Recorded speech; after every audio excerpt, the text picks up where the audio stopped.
నమస్తే, welcome to Sri paper news. ముందుగా headlines. ప్రభుత్వంపై ప్రజలు పెట్టుకున్న నమ్మకాన్ని నిలబెట్టే బాధ్యత కలెక్టర్లదేనన్న ముఖ్యమంత్రి నారా చంద్రబాబు నాయుడు.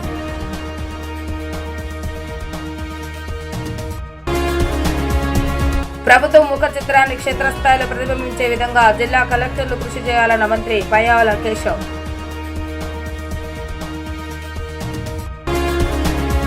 జిల్లా ప్రజల నుంచి వినతులు స్వీకరించిన ఎన్టీఆర్ జిల్లా జాయింట్ కలెక్టర్ ఇలకయ్య.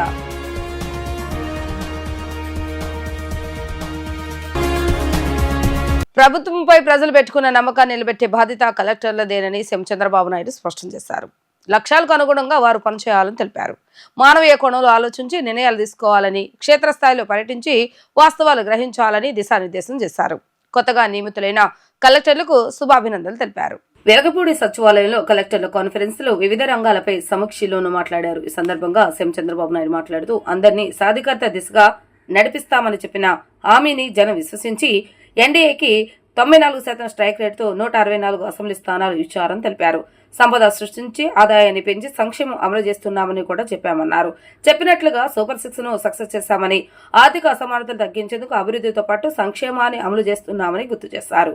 ప్రజల విశ్వాసం నిలబెట్టే బాధ్యత తమతో పాటు కలెక్టర్ది కూడా అని తెలిపారు. శాఖాధిపతులు, జిల్లా కలెక్టర్లతో పాటు మంత్రులు కూడా ప్రగతిలో భాగస్వాములు కావాలని అన్నారు.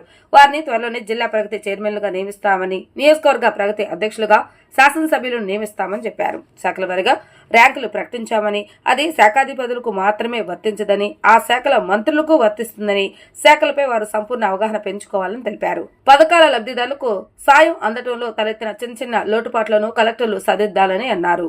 వెల్ఫేర్ ఇస్తూనే ఇంకొక పక్క P4 కూడా తీసుకొచ్చాం. ప్రభుత్వం చాలా స్పష్టంగా ఒక హామీ ఇచ్చాం. అభివృద్ధి చేస్తాం, సంక్షేమ కార్యక్రమాలు ఇంకా మెరుగ్గా చేస్తాం, అందరినీ సాధికార వైపు తీసుకెళ్తామని చాలా స్పష్టంగా హామీ ఇచ్చాం. నమ్మారు. 94% మాకు స్ట్రైక్ రేట్ ఇచ్చారంటే ఈ ప్రభుత్వం పైన పెట్టుకున్నటువంటి అచంచలమైన విశ్వాసం. ఆ విశ్వాసాన్ని మేము మళ్ళీ తిరిగి నిలబెట్టుకోవాలంటే ఎన్డీఏ కూటమి, నేను కానీ పవన్ కళ్యాణ్ గారు కానీ మేమందరం దీన్ని ఎప్పటికప్పుడు పర్ఫార్మెన్స్ చేస్తే తప్ప ఇది సాధ్యం కాదు. మంత్రులు ఎంత పనిచేసినా అధికార యంత్రాంగం కూడా దీన్ని ముందుకు తీసుకుపోయే పరిస్థితి రావాల్సిన అవసరం ఉంది. అందుకే ఈరోజు పోస్టింగ్స్లో కూడా మీరు చూశారు. 1 ఇయర్ తర్వాత నేను చాలా డెప్త్కి వెళ్ళాను. నాకు ఉండే డేటా పాయింట్స్ అన్నీ తీసుకున్నాను. దాన్ని బేస్ చేసుకొని అన్ని విధాలు ఆలోచించిన తర్వాత ఎవరిని ఎక్కడ పెడితే అనుకున్న లక్ష్యాలకు దగ్గరగా చేరగలుగుతాము, మిమ్మల్ని అందరినీ ఎంపిక చేశామని చెప్పి కూడా నేను మీకు తెలియజేస్తున్నాను. ఫస్ట్ ఆఫ్ ఆల్ కొత్తగా వచ్చిన కలెక్టర్స్కి అందరికీ మనస్ఫూర్తిగా ప్రజల తరపున, మా అందరి తరపున అభినందనలు, కంగ్రాచులేషన్స్, ఆల్ ది బెస్ట్. అదే సమయంలో పాత కలెక్టర్స్కి మళ్ళీ ఒకసారి గుర్తు చేస్తున్నా, మీలో కాంప్లసెన్సీ ఉంటే అది కరెక్ట్ కాదు. మీరు చేసిన పని బాగా ఉందనే ఉద్దేశంతోనే మిమ్మల్ని కొనసాగిస్తున్నాం. అదే సమయంలో మీరు నిరూపించుకోవాల్సింది ఇంకా చాలా ఉంది. ప్రైమ్ మినిస్టర్ తర్వాత, చీఫ్ మినిస్టర్ తర్వాత ఆల్ పవర్ఫుల్ కలెక్టర్. మీరు అనుకుంటే జిల్లా రూపురేఖలు మార్చే అవకాశం మీకు ఉంటుంది. ఆ విషయం గుర్తుపెట్టుకోవాలి. రెండోది ప్లానింగ్, పొలిటికల్ గవర్నెన్స్ అన్నాం. మీరు అడ్మినిస్ట్రేషన్ చేయగలుగుతారు, పొలిటికల్ మేనేజ్మెంట్ చేయాల్సింది ఈ పక్క ఉండే రాజకీయ నాయకులు చేయాలి, మంత్రులు చేయాలి. That is their duty. Policy ఇవ్వడమే కాకుండా ఆ పాలసీని లాస్ట్ మైల్కి ప్రజల్లోకి తీసుకుపోవడం, అమలు చేయడం, ప్రజల్ని ప్రిపేర్ చేయడం, పొలిటికల్ ఫోర్సెస్ ఏమైనా ఉంటే న్యూట్రలైజ్ చేయడం, సమర్థవంతంగా వాళ్ళని ఎదుర్కోవడం చేయాల్సిన బాధ్యత వీళ్ళందరిపైన ఉంది. ఈ 2 విషయాలు మీరు గుర్తుపెట్టుకొని ముందుకు పోవాల్సిందిగా కోరుతున్నాం. రాష్ట్ర సచివాలయంలో నిర్వహిస్తున్న 4వ జిల్లా కలెక్టర్ల సమావేశంలో ప్రారంభోత్సవ ఉపన్యాసంలో భాగంగా రాష్ట్ర ఆర్థిక శాఖ మంత్రి పయ్యావుల కేశవ్ మాట్లాడుతూ ప్రభుత్వ ముఖ చిత్రాన్ని క్షేత్రస్థాయిలో ప్రతిబింబించే విధంగా జిల్లా కలెక్టర్లు కృషి చేయాలని, కొత్త విషయాలను కొత్తగా ఆలోచించే ఎనర్జీ జిల్ ఉన్న ముఖ్యమంత్రి నారా చంద్రబాబు నాయుడు ఆలోచనలకు అనుగుణంగా జిల్లా కలెక్టర్ల క్షేత్రస్థాయిలో పనిచేస్తూ ప్రభుత్వానికి మంచి పేరు తీసుకురావాలని కోరారు. ముఖ్యమంత్రి ఉన్నత స్థాయి ఆలోచనలకు అనుగుణంగా జిల్లా కలెక్టర్లు ఎదగాలని, ప్రజలకు సంతృప్తి స్థాయిలో సేవలు అందజేయాలని చెప్పారు. ఏ ప్రభుత్వంలోనూ ప్రణాళిక శాఖకు ఎవరు అంతగా ప్రాధాన్యతనివ్వరు, కానీ ఈ ముఖ్యమంత్రి ఎంతో ఉన్నతంగా ఈ శాఖను వినియోగించుకోవడం వల్ల జిఎస్డిపి సాధనలో దేశంలోనే ప్రథమ స్థానంలో రాష్ట్రాన్ని నిలపడం జరిగిందని తెలిపారు. వినూత్న ఆలోచనలతో రాష్ట్ర ఆర్థిక వ్యవస్థలో సమూల మార్పులు తీసుకువస్తూ రాష్ట్ర ఆదాయాన్ని, సంపదను సృష్టించడం జరుగుతుందని తెలిపారు. New Team 26, the chosen few of the state. ముఖ్యమంత్రి గారి ఆలోచనల్ని, ప్రభుత్వ ఆలోచనల్ని క్షేత్రస్థాయిలో ఇంప్లిమెంట్ చేసి ఫేస్ ఆఫ్ ది గవర్నమెంట్గా కనపడేటువంటి కలెక్టర్లందరికీ కూడా ఈ కలెక్టర్స్ కాన్ఫరెన్స్కి హృదయపూర్వకంగా స్వాగతం పలుకుతున్నాం. 3 కలెక్టర్స్ కాన్ఫరెన్స్ ఎవాల్వ్ అవ్వడం నేను చూశాను ముఖ్యమంత్రి గారి ఆలోచనలతోటి. When we started with retrospective impact thinking. ఏం జరిగింది రాష్ట్రంలో, ఎక్కడికి వెళ్ళాం, మనం ఎక్కడున్నాం, అక్కడి నుంచి మొదలుపెట్టాం. ఇవాళ వీఆర్ ఇన్ అ ప్రాస్పెక్టివ్ నోట్లో కూడా ముఖ్యమంత్రి గారి ఆలోచనలు ఎంత స్పష్టంగా ఉన్నాయనంటే, ప్రతిదానికి ఒక యార్డ్ స్టిక్, ప్రతిదానికి ఒక మెజరబిలిటీ అనేటువంటిది ఉండాలి పర్ఫార్మెన్స్లో. ఎందుకు అనంటే కామన్ మ్యాన్కి ఇప్పటికీ కూడా collector is the face of the government. So deliverables అన్నీ వెళ్లాల్సింది, జిల్లా యంత్రాంగంలో పనితీరు ఇంప్రూవ్ కావాల్సింది, కీలకమైనటువంటి స్థానం కలెక్టర్గా. అందులో మీ కెరియర్లో this is the most aspired post. దీనికి మీరు now you have been chosen few by the chief minister. Now it's your responsibility, it's your turn to start delivering the chief minister's ideas. And I can tell you vouch you for certain things. నాకు ఒక 30 సంవత్సరాల ఎంతో సుదీర్ఘ పయనం చేశాను నేను. 30 సంవత్సరాలలో ప్రతిరోజు ఏదో ఒక కొత్త విషయాన్ని కొత్తగా ఆలోచించే ఎనర్జీ జీలు ఉన్నటువంటి వ్యక్తి. ఆయన ఎదురుగా చెప్పడం కాదు, ఇట్స్ రేరెస్ట్ ఫినామినా. ఒక మనిషిలో ఇట్లా ఉండడం, ఒక తపన, ఆరాటం, ఇంకా ఏదో చేయాలి, ఇంకా బెటర్గా చేయాలి, ఇంకా అద్భుతంగా చేయాలి అనేటువంటి నెవర్ ఎండింగ్ జీల్ ఉన్నటువంటి లీడర్తో పనిచేయడం is the greatest opportunity for you to rise your bench marks, to rise your capabilities. మనం అందరం కూడా కాంప్లిసెన్సీ లైఫ్లో చాలా ఈజీగా సెటిల్ అయిపోతాం. కలెక్టర్ అయిపోయాము అనగానే మేము అచీవ్ అయిపోయాం, మంత్రి అవగానే మేము అచీవ్ అయిపోయాము అనేటువంటిది. ముఖ్యమంత్రి గారికి ఎవ్రీడే ఆయన బార్ పెంచుతూ ఉంటారు మాకు. సో మీ కలెక్టర్స్ కూడా don't be satisfied. I don't think you will have an opportunity to live a satisfied life because your bar will be like a bamboo tree. It will grow by the night, it will grow by the day. Your bar will be constantly upgraded every day, every minute. There's a challenge in you to rise up to the chief minister's occasion. That's what give you the confidence. I tell you, I mean, అది అద్భుతమైనటువంటి confidence వస్తుంది. ముఖ్యమంత్రి గారి ఎక్స్పెక్టేషన్స్ని reach అయ్యి మనం deliver చేసిన రోజున అటు పబ్లిక్ సాటిస్ఫాక్షన్ పెరుగుతుంది, మన సాటిస్ఫాక్షన్ పెరుగుతుంది, మన కేపబిలిటీస్ పెరుగుతాయి. So it's a rarest opportunity. I'm telling you, the young team here, get the best, do the best. ముఖ్యమంత్రి గారి ఆలోచనల్ని ట్రాన్స్లేట్ చేయండి, డెలివర్ చేయండి. We all are with you.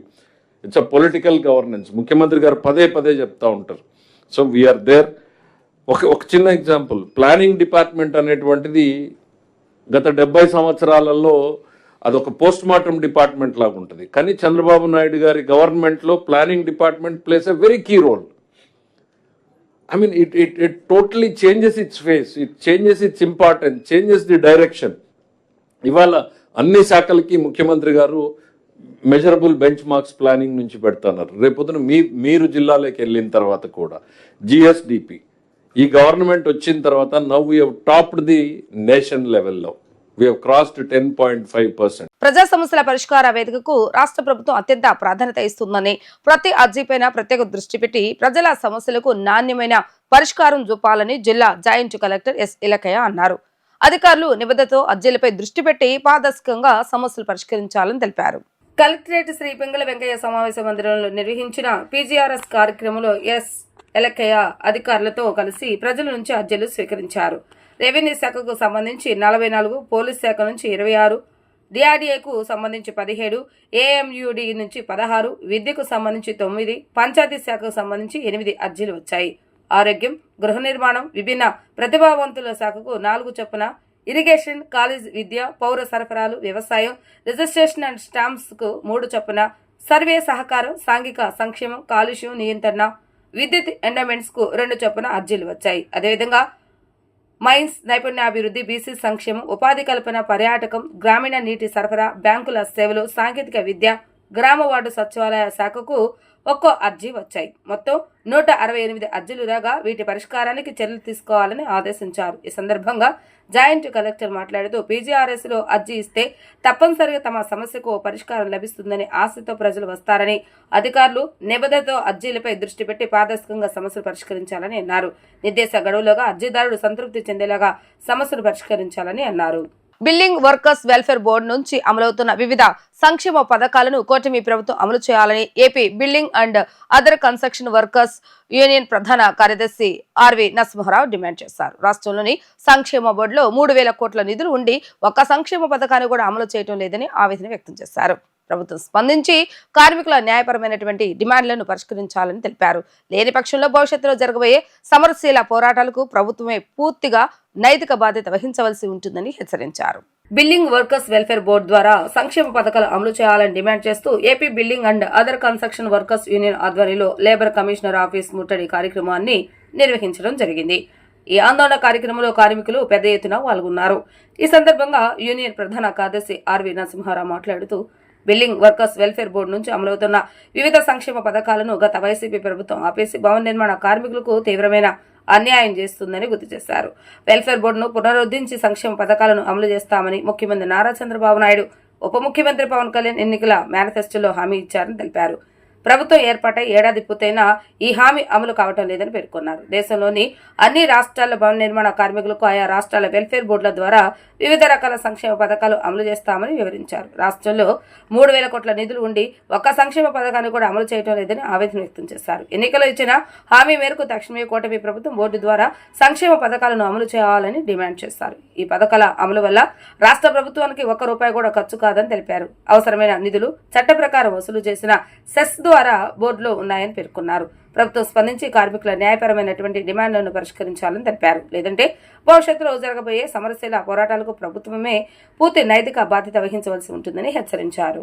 రాష్ట్ర ప్రభుత్వం భవన నిర్మాణ కార్మికులకు ఇచ్చినటువంటి హామీ ఏదైతే ఉందో సంక్షేమ బోర్డు ద్వారా సంక్షేమ పథకాలు అమలు చేస్తా వచ్చినటువంటి హామీని అమలు చేయాలని చెప్పిన బిల్డింగ్ వర్కర్స్ యూనియన్ సిఐటిగా డిమాండ్ చేస్తా ఉన్నాం. ఆ డిమాండ్తోనే ఈరోజు రాష్ట్ర లేబర్ కమిషనర్ కార్యాలయం ముందు ధర్నా జరుగుతూ ఉంది. ప్రభుత్వం తక్షణమే స్పందించాలి. ఈ డిమాండ్ అమలు చేయడం ద్వారా, ఈ డిమాండ్ పరిష్కారం చేయడం ద్వారా ఈ రాష్ట్ర ప్రభుత్వానికి నయా పైసా ఆర్థిక భారం లేదు. బిల్డింగ్ వర్కర్స్ వెల్ఫేర్ బోర్డులో నిధులు ఉన్నాయి. ఆ నిధుల్ని ఖర్చు చేస్తే సంక్షేమ పథకాలు అమలు చేయొచ్చు. అయినా ఈ ప్రభుత్వం పూనుకోవడం లేదు. కాబట్టే తక్షణమే స్పందించాలి.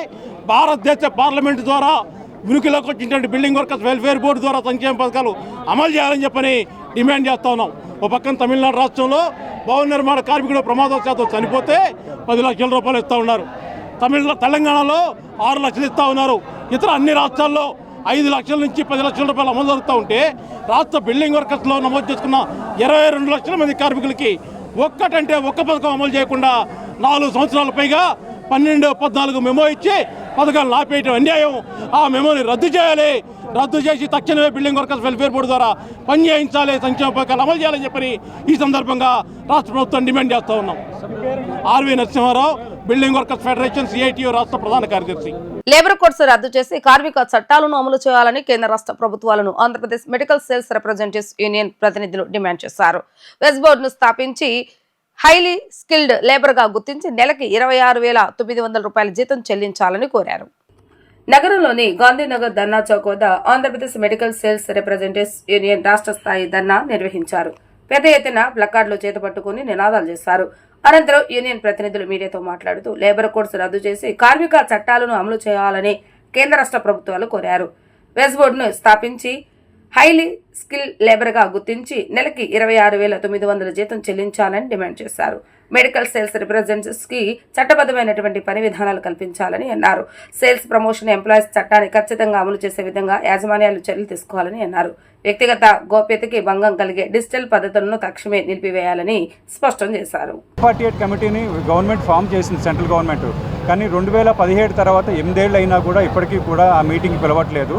ఇమీడియట్గా ఆ మీటింగ్ పిలిచి మా సమస్యను కూడా పరిష్కారం చేయాలనేసి మేము డిమాండ్ చేస్తున్నాం. అలాగే ఈ మధ్యకాలంలో డిజిటల్ యాక్టివిటీస్ పేరు మీద ఈ మందుల కంపెనీలు విపరీతమైన ఒత్తిడి తీసుకుని వస్తున్నాయి. ఆ డిజిటల్ యాక్టివిటీస్ని కూడా ఆపేసి మా చేత మామూలుగా పని చేయించుకోవాలనేసి కూడా మేము డిమాండ్ చేస్తున్నాం. మేము ఒక ఫార్మస్యూటికల్ ఇండస్ట్రీలో పనిచేస్తున్నాం కాబట్టి మందుల మీద మాకు ఒక అవగాహన ఉంటుంది కాబట్టి దానివల్ల మేము ప్రజలకు సంబంధించిన విషయాల్లో కూడా మందుల విషయంలో కూడా మందుల మీద జిఎస్టీ ఎత్తివేయాలనేసి ఎప్పుడైతే జిఎస్టీని తీసుకుని వచ్చారో అప్పటి నుంచి మేము పోరాటం చేస్తున్నాం. ఈ మధ్య కాలంలో గవర్నమెంట్ ఒక 15 రోజుల క్రితం జిఎస్టీ 2.0 అనే పేరు మీద మందుల మీద జిఎస్టీని 33 మందుల మీద జిఎస్టీని ఎత్తివేశారు. అలాగే మిగతా మందుల మీద 5% జిఎస్టీని తగ్గించారు. అది కానీ దానివల్ల పూర్తిగా అయితే లాభం లేదు. మందులు అనేది ఒక ఎసెన్షియల్ ఐటెము, లగ్జరీ ఐటెం కాదు. దాని మీద పూర్తిగా జిఎస్టీ అనేది ఎత్తివేయాలనేసి మా డిమాండు. అలాగే మేము ఈ మధ్యకాలంలో గవర్నమెంట్ జెనరిక్ మెడిసిన్స్ రాయమనేసి డాక్టర్ల మీద ఒత్తిడి తీసుకుని వస్తుంది. జెనరిక్స్ మెడిసిన్స్ రాయడం అనేది మొదలు పెడితే లక్షలాది మంది మందుల పరిశ్రమలో పనిచేస్తున్న వాళ్ళందరికీ ఉద్యోగాలు కూడా పోయే పరిస్థితి వస్తుంది. దానికన్నా గవర్నమెంట్ మందుల కంపెనీల మీద ఒత్తిడి తీసుకుని వచ్చి మందుల ధరలు తగ్గిస్తే దానివల్ల ప్రజలకు కూడా ఉపయోగపడుతుందనేసి మేము డిమాండ్ చేస్తున్నాం. ఈ అన్ని డిమాండ్స్తో ఈరోజు మేము రాష్ట్ర వ్యాప్త ధర్నా చేస్తున్నాం. కమిషన్ ఆఫ్ లేబర్ కూడా మేము మెమోరాండం సబ్మిషన్ అనేది చేస్తాం. ధన్యవాదాలు. నా పేరు Venkatrao, Andhra Pradesh medical and sales representative union రాష్ట్ర ప్రధాన కార్యదర్శి. కృష్ణా జిల్లా ఎస్పీగా విద్యాసాగర్ నాయుడు బాధ్యతలు స్వీకరించారు. ఇటీవల జరిగిన ఐపీఎస్ బదిలీలో భాగంగా అన్నమయ్య జిల్లా నుంచి కృష్ణా జిల్లాకు వచ్చారు. జిల్లా పోలీస్ కార్యాలయంలో బాధ్యతలు స్వీకరించారు. బాధ్యతల స్వీకరణకు వచ్చిన ఎస్పీకి ఘన స్వాగతం పలికి సాయుధ బలగాల నుండి గౌరవవందనం స్వీకరించారు. నూతన ఎస్పీని కృష్ణా జిల్లా పోలీస్ అధికారులు మర్యాదపూర్వకంగా కలిసి శుభాకాంక్షలు తెలిపారు. నేను విద్యాసాగర్ నాయుడు ఈ రోజున ఎస్పీ కృష్ణగా బాధ్యతలు చేపట్టడం జరిగింది. ఈ సందర్భంగా గౌరవ ముఖ్యమంత్రి గారికి, అదేవిధంగా ఉప ముఖ్యమంత్రి గారికి, నారా లోకేష్ గారికి, రాష్ట్ర డీజీపీ గారికి మరియు ఉన్నతాధికారులందరికీ కూడా ఈ అవకాశం మాకు ఇచ్చినందుకు ధన్యవాదాలు తెలుపుకుంటున్నాం. ఈ బాధ్యతను మాకు అప్పగించినందుకు ఆనందంగా ఉంది. అదేవిధంగా మరింత బాధ్యతాయుతంగా ఈ విధి నిర్వహణలో భాగంగా వివిధ రకాలైన లా అండ్ ఆర్డర్ ఇష్యూస్, అదేవిధంగా సమాజంలో ఉండే వివిధ రకాలైన సామాజిక రుగ్మతలు మరియు డిఫరెంట్ టైప్స్ ఆఫ్ క్రిమినల్ ఎలిమెంట్స్ని కట్టడి చేసే విధంగా మరింత మెరుగైన పోలీసింగ్ కృష్ణా జిల్లా ప్రజలకు అందించాలని చెప్పి కోరుకుంటున్నాం.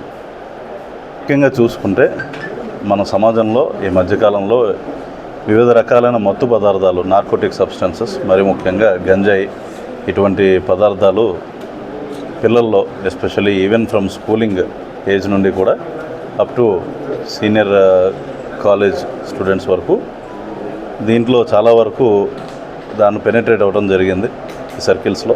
ఈ గంజాయి అదేవిధంగా మత్తు పదార్థాలనే సామాజిక రూపంను మనం రూపుమాపేదానికి అందరం కూడా కృషి చేయాల్సిన అవసరం ఉంది.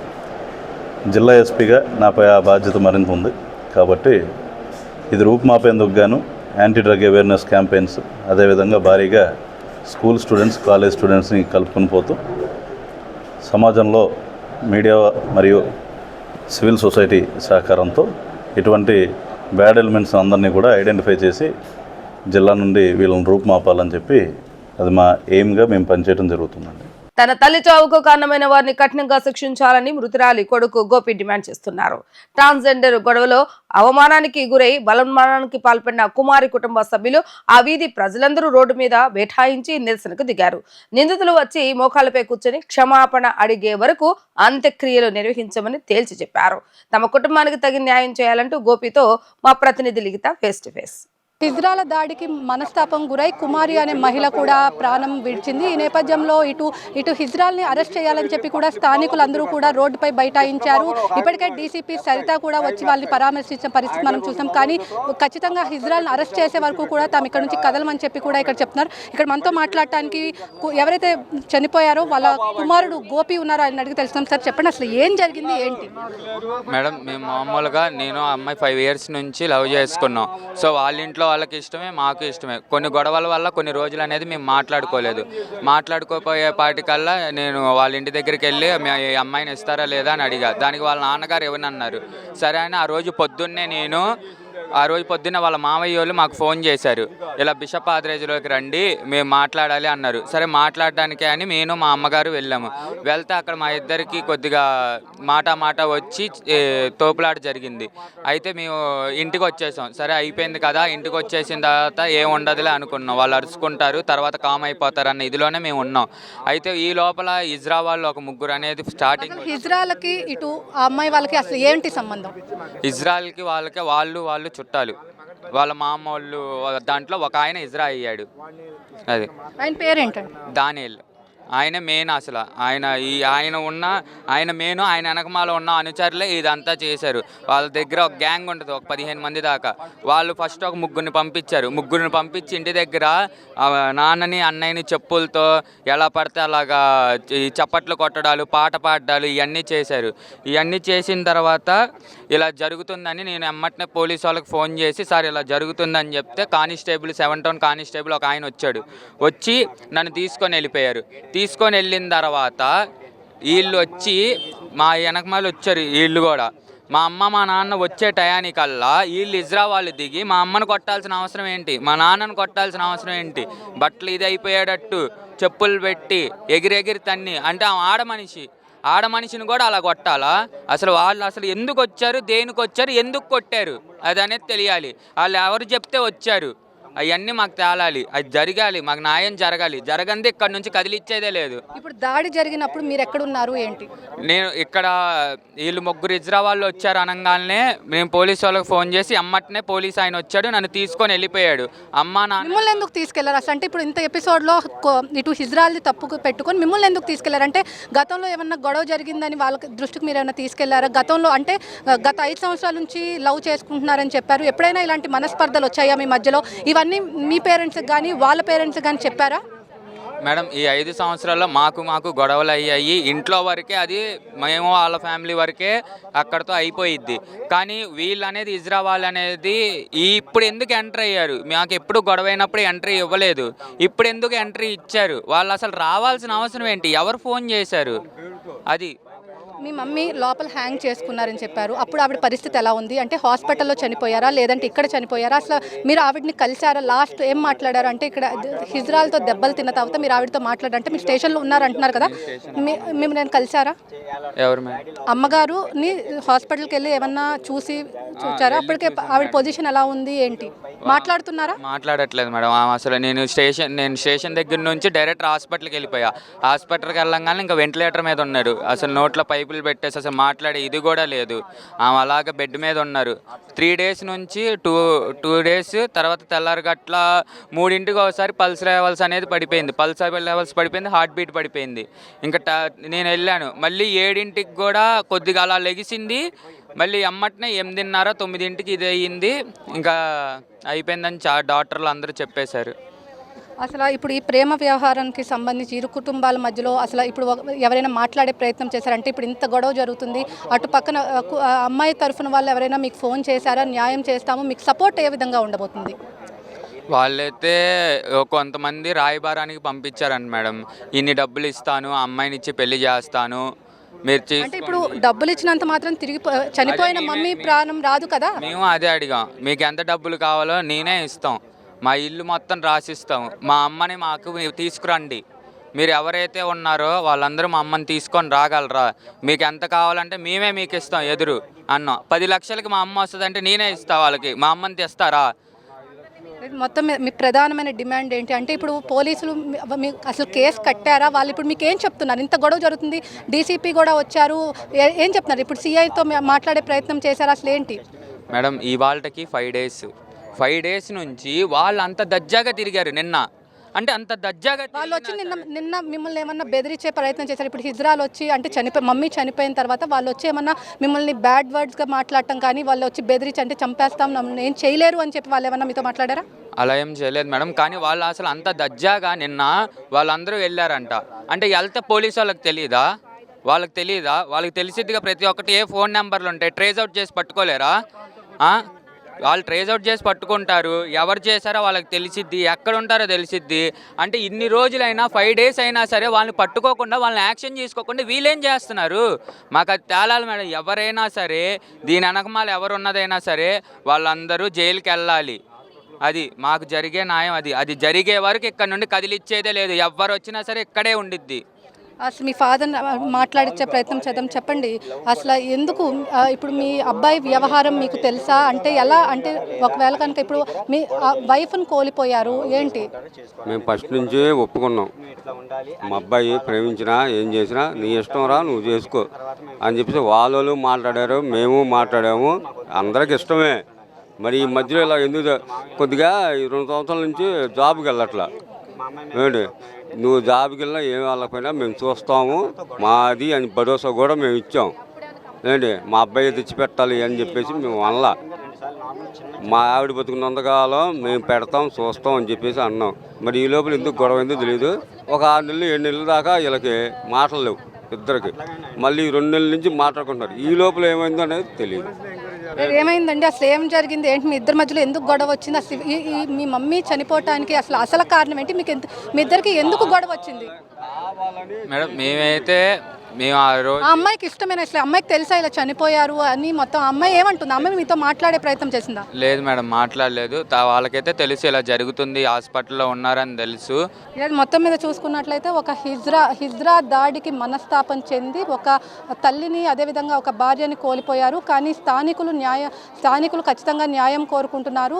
ఏదైతే ఇటు పోలీసులు చోద్యం చూస్తున్నారు, మేము కంప్లైంట్ ఇచ్చినా సరే వాళ్ళు కంప్లైంట్ అనేది తీసుకోకుండా ఇటు చోద్యం చూస్తున్నారు. ఖచ్చితంగా ఏదైతే దాడి చేశారో వాళ్ళందరినీ కూడా ఖచ్చితంగా శిక్షించాలి. వాళ్ళు దర్జాగా, ఎవరైతే హిజ్రాలు ఉన్నారో వాళ్ళందరూ దర్జాగా తిరుగుతున్నారు. తమకు న్యాయం జరిగే వరకు కూడా బాడీని ఇక్కడ నుంచి కదిల్చమని చెప్పి కూడా ఇక్కడ చెప్తున్న పరిస్థితి. ఇది ఇక్కడ ఉన్న పరిస్థితి. వీడియో జర్నలిస్ట్ అఖిల్తో లిఖిత, డిజిటల్ న్యూస్, విజయవాడ. వార్తలు ముగించే ముందు హెడ్లైన్స్ మరొకసారి. ప్రభుత్వంపై ప్రజలు పెట్టుకున్న నమ్మకాన్ని నిలబెట్టే బాధ్యత కలెక్టర్లదేనన్న ముఖ్యమంత్రి నారా చంద్రబాబు నాయుడు.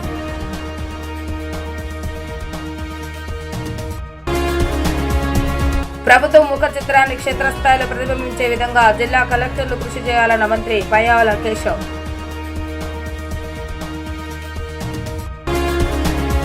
జిల్లా ప్రజల నుంచి వినతులు స్వీకరించిన ఎన్టీఆర్ జిల్లా జాయింట్ కలెక్టర్ ఇలకయ్య.